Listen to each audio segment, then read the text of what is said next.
за богатыря пойдешь, строго сказал царь, подбоченившись. Одна в девках ты у меня осталась. Батюшка, я не хочу замуж, воскликнула младшая дочка, сжав маленькие кулачки. Не пойду. Пойдешь, наклонился вперед владыка и сдвинул назад съехавшую корону. Сестры твои пошли, пошли, и ты, Мариша, пойдешь. Да как же я за них пойду? Захлопала густыми ресницами девица. Я же никого из богатырей не знаю. Как это не знаешь? Нахмурился царь и повернулся к стоящему рядом советнику. Ты погляди-ка, Федор, не знает она.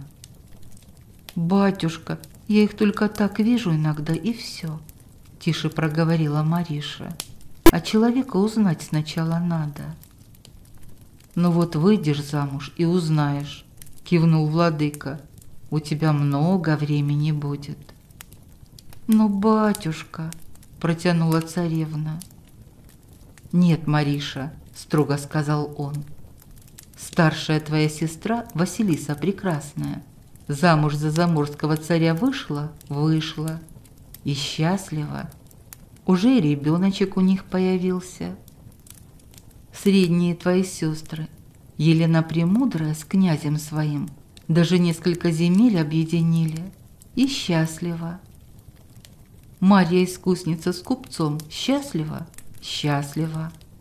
И дела у них лучше стали с ее-то талантом. А ведь они женихов своих до свадьбы не видели и не знали. А тебе, видишь ли, узнать надо. Отец за тебя все узнает. Этого тебе достаточно? Батюшка, грустно посмотрела на родителя девица. Никаких батюшка, передразнил ее царь. Осталась только ты в девках, Мариша. Царей неженатых сейчас, к сожалению, нет. Князей тоже. Из купцов мной одобренных вчера последний женился. Так что из достойных остаются только богатыри. Выбирай. Кто у нас там есть? Повернулся к советнику владыка. Илья Муромец, ваше величество, напомнил верноподданный, основной кандидат. Еще в списке Святогор. Правда, он женат был, не очень подходящий вариант, но для количества оставили. А Добрыня Никитич пока выбыл. Что значит «пока выбыл»? Не понял владыка. Ну, протянул слуга и ниже наклонился к царю, говоря тихо, чтобы царевна не услышала.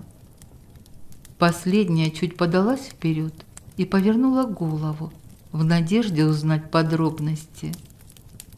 После подвига еще не восстановился, с бабой Ягой языками сцепился, и он пока не в форме. «Как это не в форме?» – переспросил царь. Царевна осторожно сделала шаг вперед, прислушиваясь изо всех сил.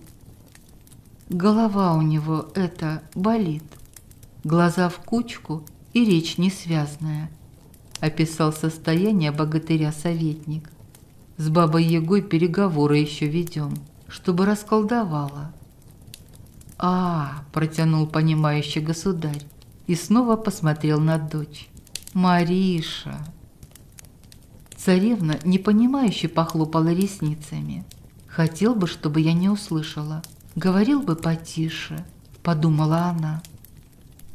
В общем, выбирай, велел родитель. Кандидатов целых 2. Ну, или 2,5. Тут с какой стороны посмотреть. Ты нос-то не вороти. Времени тебе даю неделю. Не выберешь сама, буду решать я. Все поняла? Ну, батюшка, протянула Мариша. Никаких «но, батюшка», опять передразнил царь. А теперь можешь идти, а мне государственные дела вершить надо. Царевна, с трудом сдерживая нахлынувшие эмоции, желающие вырваться из груди, быстро поклонилась царю-батюшке и выбежала вон из тронного зала. Батюшка назад свои слова не возьмет, грустно подумала девица. Но и мне за нелюбимого выходить замуж не хочется. Спрошу-ка я совета у сестриц, как они счастье свое нашли с мужьями, которых до свадьбы видеть не видели. Девушка решительно направилась в сторону башни, где обитал царский чародей Алексей. Чудом разминулась с нянечкой, безуспешно искавшей царевну по всему терему. Уследить за младшей царевной мог разве что волшебник. И зря нянечка не подумала, что именно у него и стоит искать пропажу. А где же еще? Ведь за советом или помощью она всегда бежала к нему. Да и в свободное время все норовила в башню попасть. Девушка быстро сбежала по крутым ступеням лестницы. «Здравствуй, Мариша», — спокойно произнес чародей, до того, как шустрые ножки преодолели последние ступеньки. «Алексей, мне нужна твоя помощь, пожалуйста», — с мольбой сказала девица, подходя к магу, стоявшего напротив окна и глядящего вдаль. Большое распахнутое окно открывало вид на царство, далекий лес и чистое голубое небо. Летний теплый воздух приятно касался кожи. Солнце, светившее над крышей, не слепило глаза, но ярко освещало все вокруг. «Царь сообщил тебе о замужестве?» Понял и без объяснений, в чем проблема волшебник. «Он хочет выдать меня за одного из богатырей». Царевна подошла к окну и встала рядом с чародеем. Мужчина посмотрел в голубые глаза Мариши, глядевшей на него с надеждой. Для своего поста он был слишком молод, ни седины, ни возраста отцов. Молодой и талантливый маг, искренне любивший учиться и рано добившийся высокого мастерства. А после смерти прежнего чародея стал лучшим кандидатом на его место. И хотя его служба проходила без нареканий, но в тереме и вообще по царству ходили разговоры. Не слишком ли он молод, чтобы быть царским волшебником? А к новому государевому указу выбирать волшебника по способностям, а не по старшинству, привыкнуть народ еще не успел. И только одна Мариша никогда не задавалась таким вопросом.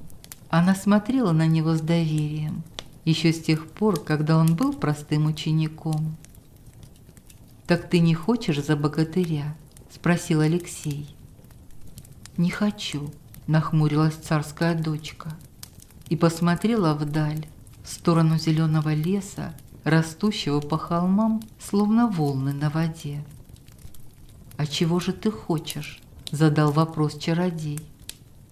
«Если и выходить замуж, так по любви», – смущенно опустила глаза Мариша. «Скажешь девичьи мечты?» «Да», – с вызовом посмотрела она на мага. «Ну почему же мечты?» – грустно улыбнулся Алексей. «Я тоже хочу жениться по любви». Мариша подняла голову и встретила взгляд синих глаз. Легкий ветерок игриво качнул пряди темных волос, обрамляющих светлое лицо чародея. «А какая она должна быть?» – полюбопытствовала девица. «Девушка, которую ты полюбишь». Сама не заметив, затаила дыхание в ожидании ответа. Протянул волшебник, глядя на царский двор. Из терема выбежала нянечка, и прежде чем она успела поднять голову, чтобы проверить наличие Маришки в его башне, мужчина провел рукой по воздуху, наводя иллюзию. «Ой!» – протянула Мариша. «Нянечка сейчас сюда придет и ругаться будет». «Не будет», – сказал парень. «Не видит она тебя». «Спасибо», – поблагодарила младшая царевна, взглянув на мага. «Так какая она должна быть?» «Любопытная», – улыбнулся мужчина. «Опять ты дразнишься», – воскликнула Мариша. «С Щеки девицы порозовели, а в груди от чего-то разлилось тепло. «Не хочешь — не говори. Мне с сестрицами связаться надо. Поможешь?» «Если ответят», — кивнул Алексей. «Но говорить сможешь недолго. Сил у меня это много отнимает. Согласна?» «Да», — кивнула царская дочка. «Я только про замужество спрошу, и все». Они отошли от окна и встали возле небольшого столика, на котором находилось овальное зеркало. Волшебник коснулся его рукой и прошептал имя старшей сестры. Изображение пошло рябью и явило лик первой царской дочки с маленьким кудрявым мальчиком на руках. «Здравствуй, Алексей», — вежливо сказала Василиса Прекрасная. «Мариша, что случилось?» — спросила она. Даже не видя еще младшую сестру, она сразу поняла, кому помогает царский чародей. Царевна подошла поближе к зеркалу и предстала перед взором сестры. «Васенька, я ненадолго», — ласково проговорила имя сестры девица. «Меня батюшка замуж выдать хочет. Как ты своего мужа полюбила, если не видела его никогда до свадьбы?» «Это батюшка думает, что не видела», — произнесла Василиса Прекрасная. «А на самом деле мы познакомились за год до свадьбы». «Как это за год?» — удивилась Мариша. «Он же заморский царь, только перед свадьбой прибыл. Разве нет?» «Царем он стал только перед нашей свадьбой, а будучи царевичем, много путешествовал по царствам дружественным. Вот и познакомились», — ответила старшая сестра. «А батюшке мы этого говорить не стали». «Ма», — протянул сынок Василисы и указал куда-то в сторону, отвлекая матушку от разговора. «Спасибо, Васенька», — поблагодарила царевна. «Скоро увидимся». Зеркало снова пошло рябью и отразило недоуменное лицо Мариши. Они со старшей сестрой были очень похожи, но место Прекрасной было уже занято, поэтому прозвища такого младшая не получила. Да и сестры ее и в красоте, и в уме, и в талантах были сильнее. Забрали себе имена прекрасных, премудрых и искусниц. Но Мариша не обижалась, что она была обычной царской дочкой. А может, ей было легко, потому что кое-кто ее все-таки называл и прекрасной, и премудрой, и искусницей, но чаще всего любопытной. «Ну что, Мариша любопытная?» – посмотрел на девицу Алексей. «Хочешь Елену Премудрую увидеть? Или получила уже свой ответ?» Волшебник выглядел немного напряженным. Тяжело ему давалась связь на больших расстояниях. Да и магия эта сложная и сильная, требовала концентрации и большого количества энергии. Сейчас время было спокойным, поэтому чародей мог себе позволить потратить свою силу не на царские нужды, а на желание царевны.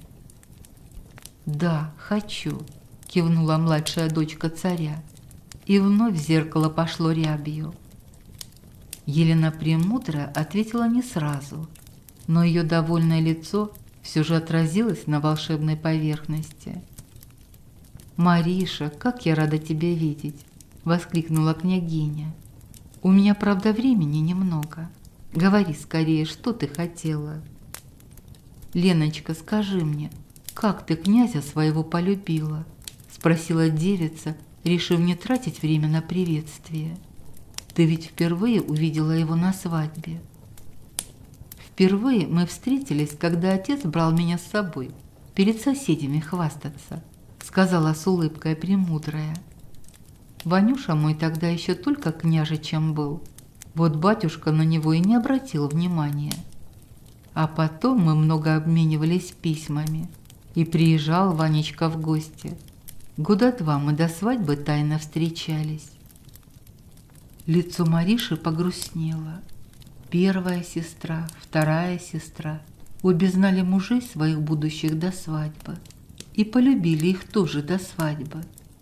А ей придется выходить за кого-то из богатырей, которых она толком и не знала, да и узнавать их ей совсем не хотелось, кто был ей вовсе не мил. Она видела их изредка в тереме царском, статные такие, серьезные, не улыбнуться никогда даже. Как с такими связывать свою судьбу? «А ты спроси у Марьи», — посоветовала Елена Премудрая, увидев выражение лица сестры. «Мы с ней об этом не говорили, но, может быть, она увидела своего купца впервые на свадьбе». «Спасибо тебе, родная», — поблагодарила сестру Мариша. Зеркало снова пошло рябью, и в нем снова увидела себя девица. Повернувшись к магу, она обеспокоенно спросила: «Алексей, ты очень бледный. С тобой все в порядке? Если тебе нехорошо, то я не буду говорить с Марьей». Чародей стер капельку пота с виска и мягко улыбнулся. Как же он может ей не помочь, когда она такая любопытная, живая, прекрасная, царевна, которой батюшка выберет в мужья богатыря? Не волшебника, готового носить Маришу на руках. Недостоин он царской дочки и даже думать об этом права не имеет. Но помочь — в этом он ей не откажет. «Смотри в зеркало, Мариша», — устало сказал мужчина. Коснулся поверхности и потянулся магией к последней сестре, самой искусной. «Мариша», — удивилась Марья, — «мы же недавно говорили. Ты соскучилась?» «Нет, Манечка», — протянула девица. «Вернее, да, но нет. То есть я не за этим», — поправилась она. «Скажи мне, пожалуйста, как ты мужа своего полюбила, если на свадьбе его впервые увидела?» «Батюшка решил тебя замуж выдать», — сразу поняла жена богатого купца. «Так нам мой Семушка в терем украшения поставлял. А я же, как ты помнишь, любила сама их выбирать. Поэтому еще до замужества в лавке с Семеном и познакомилась. А как отец его представил, так сразу согласилась. А что мы до этого с ним планировали, как вместе быть, отцу не сказали. К слову, не пришлось». «Спасибо, Манечка», — совсем уж загрустила царевна. «А у тебя милого на примете нет? Может, батюшка его и рассмотрел бы?» — спросила сестрица. «Милого?» — спросила Мариша и посмотрела на мага. Тот стоял белый, как лебединое перо, и держался второй рукой за край стола. «Ой, Манечка, пока!» — воскликнула девушка и схватила руку волшебника, убирая его пальцы с зеркала. По поверхности прошлась знакомая рябь, и она снова стала отражающей. «Алексей, что же ты делаешь?» Мужчина протянул руку к рядом стоящей табуретке. Она, повинуясь его приказу, пододвинулась поближе. Мариша помогла чародею сесть, а затем хотела кинуться к лестнице, чтобы принести ему воды. Но Алексей обхватил ее за запястье, останавливая. Девица развернулась, подол ее желто-голубого платья очертил круг и несколько раз походил из стороны в сторону, только потом успокоившись. «Я же за водой», — произнесла царская дочка, — «не держи меня». «Не выходи», — сказал маг, глядя в голубые глаза, полные тревоги. «Да ты в зеркало на себя посмотри», — воскликнула она. «Ты весь бледный. Я же не убегаю, я за водой хочу выйти». «Замуж», — тихо проговорил волшебник, продолжая аккуратно удерживать за руку Маришу. «Замуж не выходи».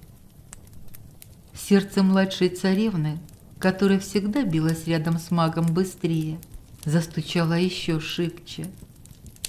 Она думала, что это потому, что он волшебник, что это захватывающе и интересно. Поэтому она всегда так спешила в башню. поэтому она спрашивала совета и просила помощи именно у него. Поэтому она поднимала голову и смотрела в часто открытое окно, стоило ей выйти из терема. Но теперь, когда батюшка сообщил ей о скором замужестве, а сестра спросила про милого, тот, кто всегда был рядом и оберегал ее. «Алексей», — проговорила девица тихо, — «знаешь, я...» Начала она говорить, но порыв ветра резко заставил ее замолчать, хлестнув по лицу. За секунду на небе заклубились тучи, сверкнула молния, попав в одинокое дерево на поле неподалеку. «О нет», — сказал маг и поднялся. Он завел девушку себе за спину. Мариша испуганно выглянула на улицу из-за плеча чародея. Внизу раздался крик. Затем огромный ворон появился у окна. «Карр!» — воскликнул он. «Уходи!» — с трудом проговорил, потративший энергию на разговор с сестрами маг. «Ваши разборки ее не касаются». «Ты достанешь мне Кощея!» — заговорил ворон скрипучим женским голосом. «Достанешь, и тогда я отдам тебе девчонку». Волшебник поднял руку, пытаясь защититься, но глаза птицы сверкнули, и мужчину отбросило в сторону, в стену. «Алексей!» — испугалась за чародея девица и кинулась к нему. Но магия ворона связала ее по рукам и ногам и заставила остановиться. Птица влетела внутрь, встретилась глазами с младшей царевной, и мир для Мариши погас. «Просыпайся давай», — услышала царевна недовольная. «Голова болит, нянечка», — простонала девица. «Не нянечка я тебе», — резкий ответ. «Вставай давай, есть будешь или нет?» Мариша распахнула глаза. Над ней нависала Баба-Яга. Она видела ее на портретах, которые выдавали богатырям. Морщинистая кожа, колючие темные глаза, нос крючком, волосы редкие, взъерошенные. «Ой!» – прошептала испуганно царевна. «Вот тебе и ой!» – беззлобно сказала хозяйка избушки. «Вставай давай, завтрак остынет». Баба-Яга быстро вышла из маленькой комнатки. Мариша села и огляделась. Убранство простое, но везде порядок. Подошла к окну и посмотрела вниз. И правда, ноги куриные у избушки растут. Большие такие, интересные. «Есть иди!» – раздался крик. Девушка осторожно выглянула в соседнюю комнатку. На столе у окна стояла тарелка с блинами и банка с вареньем. Не так себе представляла царевна плен у злодейки-яги. «Проходи, не бойся», – проговорила Баба-Яга, усевшись на одну из двух лавок. «Да не отравлю я тебя, живой ты мне нужна. Лёшка ради тебя и отца своего достанет». Мариша послушно села напротив хозяйки и снова огляделась. Как много трав по стенам и вышивки для красоты. Бабу-Ягу за вышивкой она представляла с трудом. «Погодите, что вы сказали?» – посмотрела на старуху девица. «Лёшка, с ним все в порядке? Вы же его не...» Договорить не смогла, в груди все похолодело. «Да жив твой Лёшка!» – отмахнулась злодейка. «Небось уже отца с трона стаскивает. Я вообще тебя пугать не хотела, но Кощей, гад этакий, совсем оборзел. Как разозлился на меня, никак на разговор его не вытащу. А Лёшка, сын его, в наши дела вмешиваться отказался. И вообще, из отчего дома как ушел, стену между собой и отцом выстроил. Вот и пришлось мне импровизировать». Мариша придвинула к себе поданную Ягой тарелку и перетянула туда блинчик. Девица капнула немного варенья малинового и завернула в трубочку первую порцию завтрака. Она все это делала по привычке, всецело отдавая внимание разговору. «Простите, а как мне вас называть?» Решила начать царевна со знакомства. «Я Мариша». «Называй бабушкой», — велела ведьма. «Я не злодейка, давно оставила, так что не бойся меня». «Вы меня похитили, а Алексея ударили», — нахмурилась девица. «Так добрые не поступают». «Ну», — протянул скрипучий голос. «Да, немножко перегнула по старой памяти. Давай я в знак извинений со свадьбой тебе помогу. Простишь тогда, что похитила и Лёшку твоего тронула».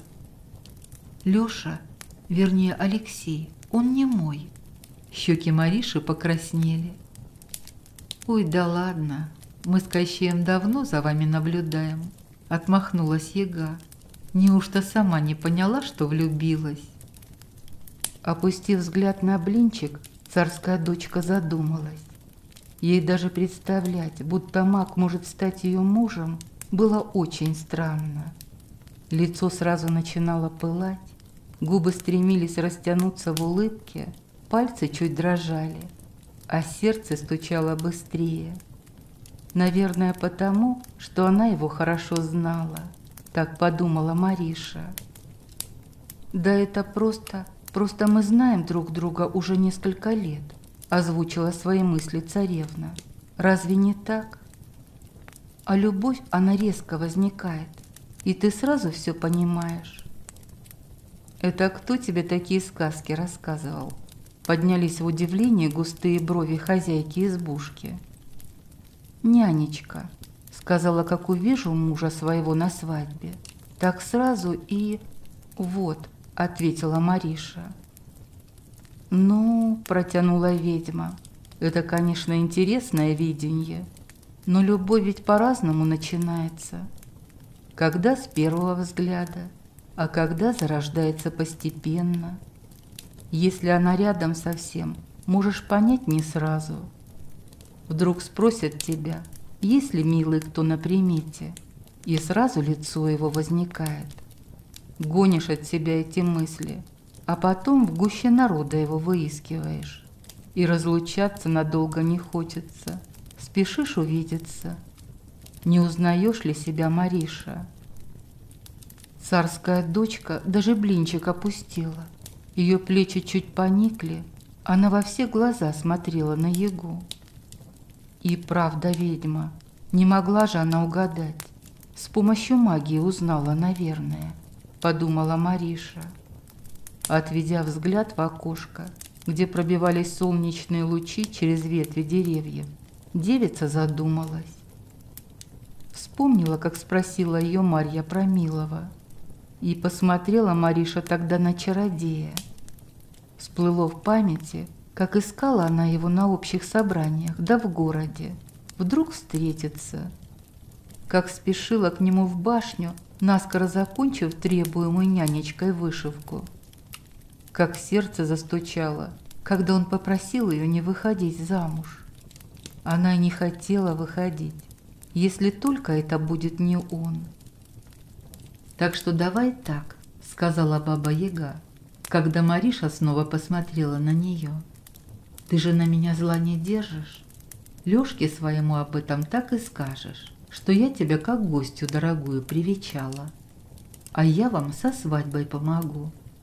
Да и Кощей рад будет, наследник наконец-то женится».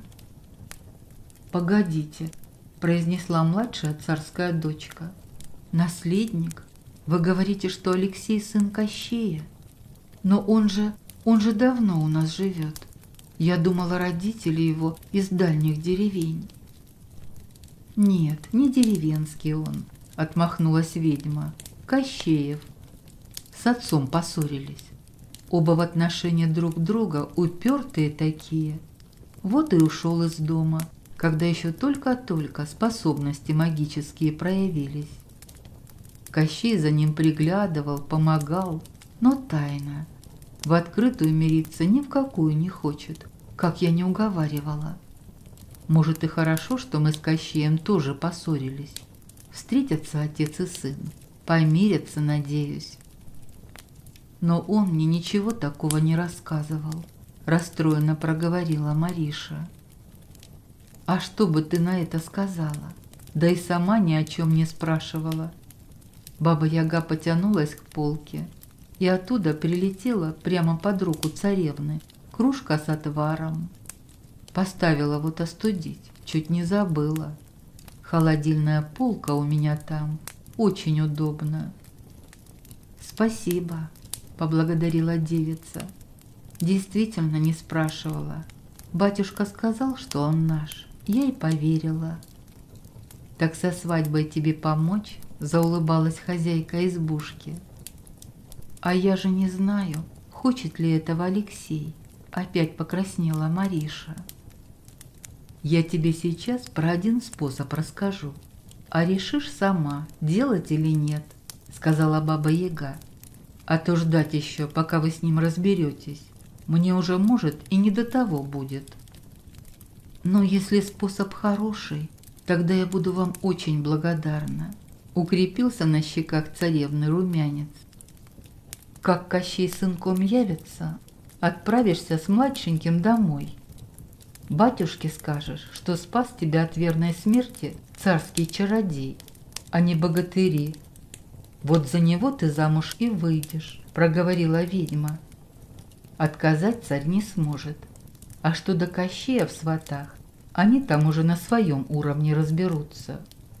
Такой зять позавидней богатыря, купца, да и князя будет. А разве отец не будет зол, что Алексей сын самого Кощея? Посмотрела в темные глаза Мариша. Будет, но недолго.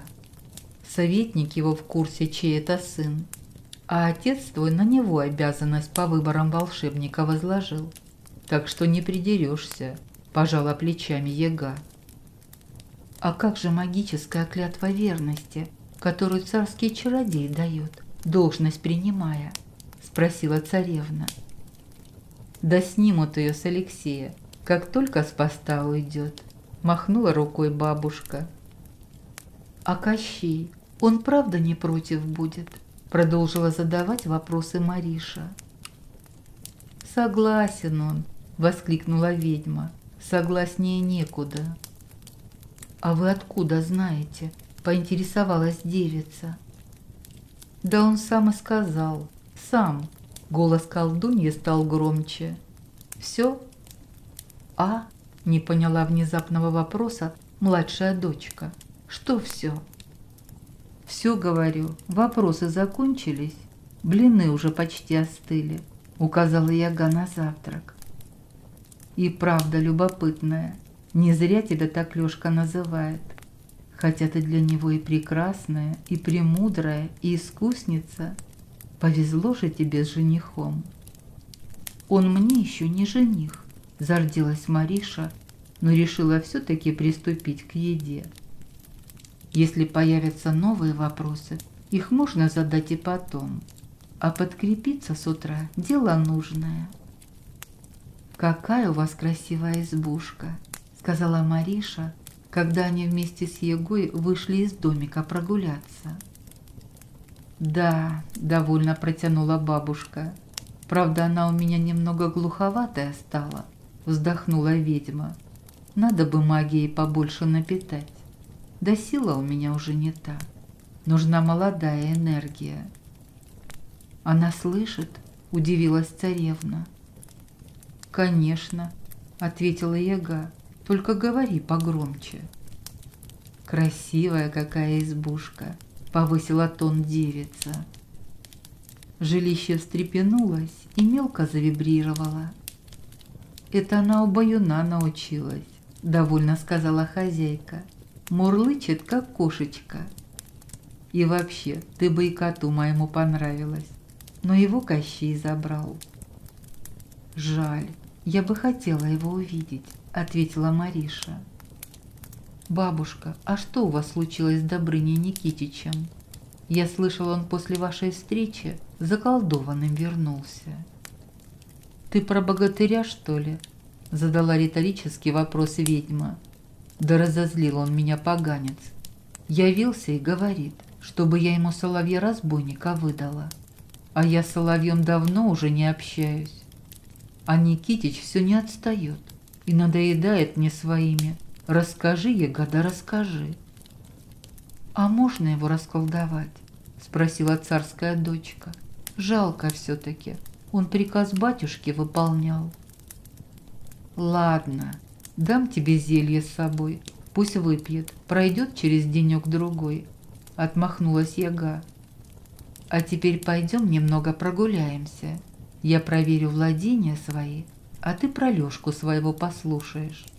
Когда он маленький был, мы с Кащеем тогда часто вместе время проводили». «Здорово!» — воскликнула Мариша и радостно пошла следом за ведьмой.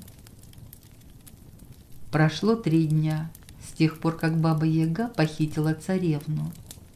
Девушка с удовольствием помогала старухе со сбором трав и с приготовлением зелья. Процесс так увлек Маришу, что она не отходила от Яги и задавала ей очень много вопросов. Но любопытство царевны не раздражало ведьму. Ей нравилось проводить время с любознательной девушкой и учить ее своим премудростям. Поэтому множество «как» и «почему» были ей даже приятны. А еще она напоминала Яге ее в молодости. Оттого и хотелось больше показать и рассказать. По вечерам, когда Яга ложилась немного отдохнуть перед ужином, Мариша садилась на крылечко и ждала появления своего суженого. Она понимала, что Алексей может прийти в любой момент, и она представляла, как встретит любимого, что скажет ему и что он может ей ответить. Царевна уже знала, что Илья Муромец и Святогор искали ее, чтобы спасти. Но ведьма хорошо запутала для них лес. Сам Леший помогал. Последнего царевна не видела, хотя и хотела познакомиться. Но Яга сказала, что мужчина крайне стеснителен перед красивыми девушками. Марише было приятно и любопытно одновременно. Еще Мариша немного переживала, что Алексей не успеет прийти. У нее ведь осталось всего 3 дня. А дальше батюшка выдаст ее, скорее всего, за Илью Муромца. Он ведь первый в списке. «Леша», — тихо произнесла имя чародея девица. Ее щеки порозовели, хотя они с магом общались часто и были ближе, чем царевна и царский маг. Она никогда не называла его иначе, как Алексей. Он ведь верховный волшебник, а не мальчишка-конюх. Отношение должно быть подобающим. «Мариша!» — донесся до ушей царевны голос Алексея. Царская дочка подскочила с крыльца и хотела уже броситься в сторону леса, откуда прозвучал голос любимого. Но у нее вдруг появились сомнения, что и как нужно делать. «Разбужу-ка я лучше бабушку и спрошу у нее», — решила девушка. Спустя четверть часа ожидания с бабушкой на крылечке Мариша увидела, как из леса вышел мужчина в красивом расшитом плаще, в котором ходили колдуны. Да это же Кощей собственной персоной. Высокий, крепкий, темноволосый мужчина с холодным взглядом. Но от него не исходило ни злости, ни угрозы. «Ну-с», — произнес он, глядя на Бабу-Ягу, — «ты даже сына моего вытащила. Так уж и быть, давай поговорим». «Ой, какой же ты, Костя, упертый бываешь. Просто зла не хватает», — воскликнула женщина. «Где сына-то потерял?» «Да придет скоро. Леша его задержал. Как я понял, по твоей же просьбе», — сказал Кощей. «Здравствуй, Мариша», — оглядел он девицу, и его взгляд смягчился. «Какая же ты красавица!» «Здравствуйте и спасибо», – произнесла царская дочка. «Ладно, пошли поговорим», – сказала хозяйка избушки. «Да и молодым мешать не будем». «Леший!» – крикнула в лес Яга. «Отпускай!» Кощей с ведьмой скрылись в доме, а Мариша осталась стоять одна, чувствуя, как волнение охватывает ее все сильнее. Она сцепила пальцы, прикусила губу и смотрела куда-то под ноги, не зная, как вести себя с Алексеем.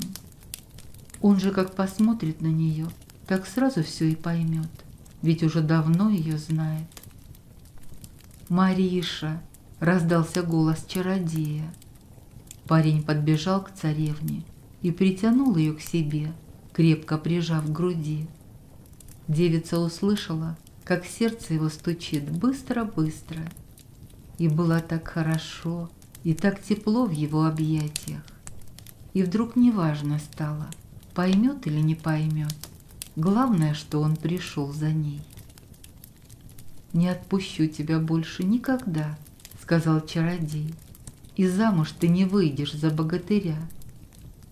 Мужчина отстранился, держа за плечи царскую дочку, и заглянул в ее голубые глаза. «Ты спросила, какая она должна быть, девушка, которую я полюблю? Так я уже люблю, Мариша, тебя люблю.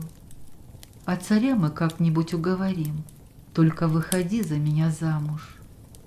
«Согласна?» — тихо спросил он, мягко коснувшись пальцами щеки девушки. «Да», — прошептала царевна, чувствуя, как в груди поселилось теплое и невероятно нежное чувство. Она прижалась к любимому и позволила снова крепко себя обнять.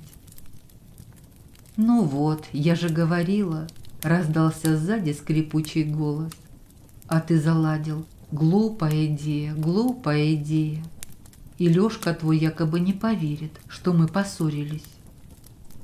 «Да», — протянул Кощей, — «отличная идея оказалась». А Алексей с Маришей стояли, продолжая греться в объятиях друг друга. И им было совершенно неважно, о чем там говорят старшие.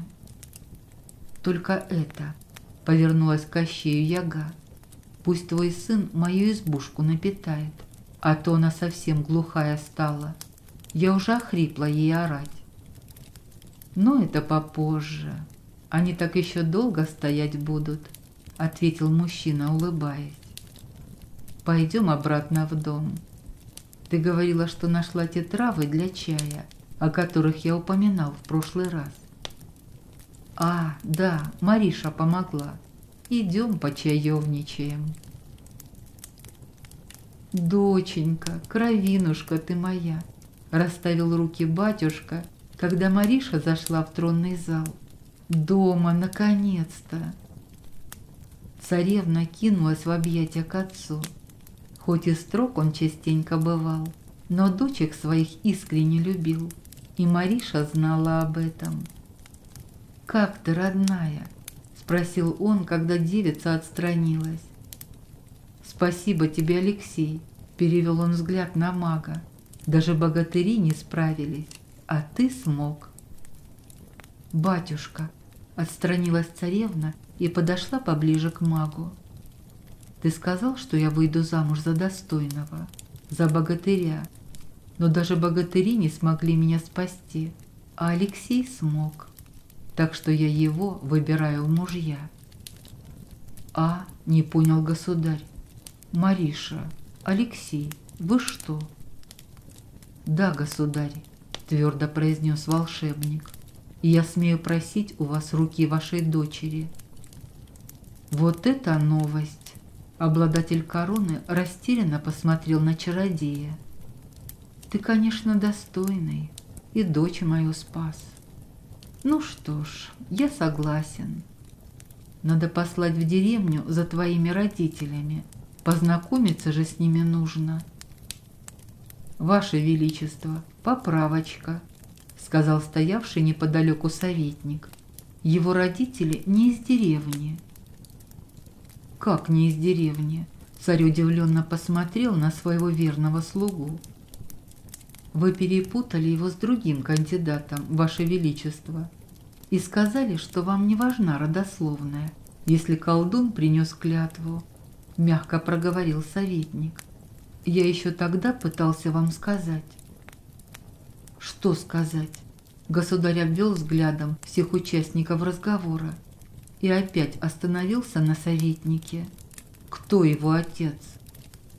«Кощей, Ваше Величество», — спокойно сказал Федор.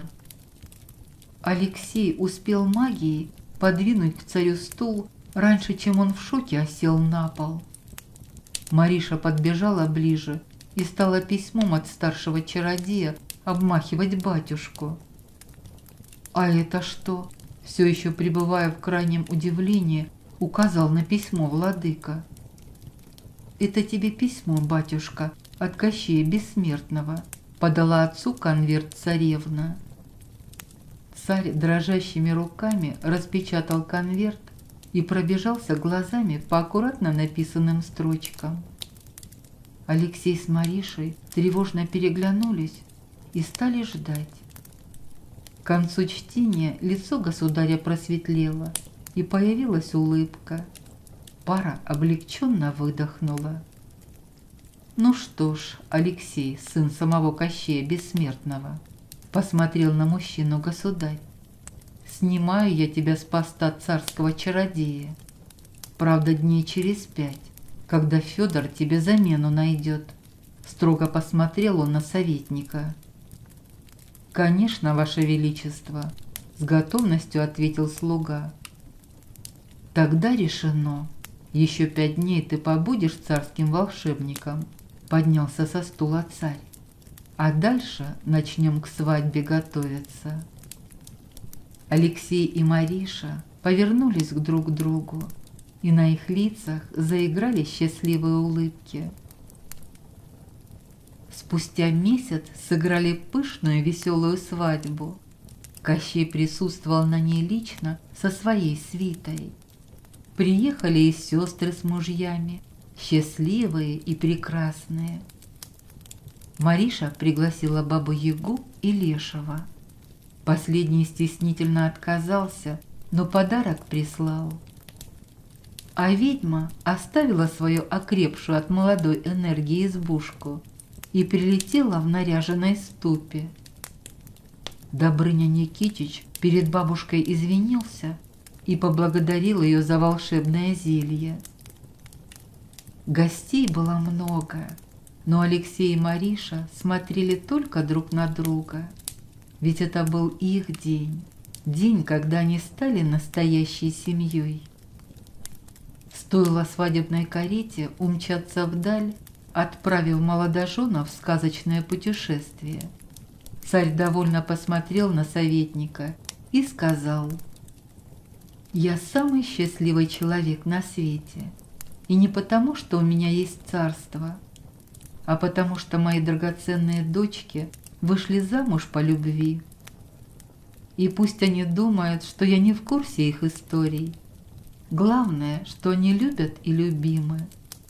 А дальше, как говорится, и жили они долго и счастливо. Кстати, у нас там салаты остались еще?» «Конечно, Ваше Величество».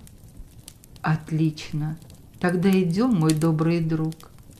Наша сказка подошла к концу. Начинается новая.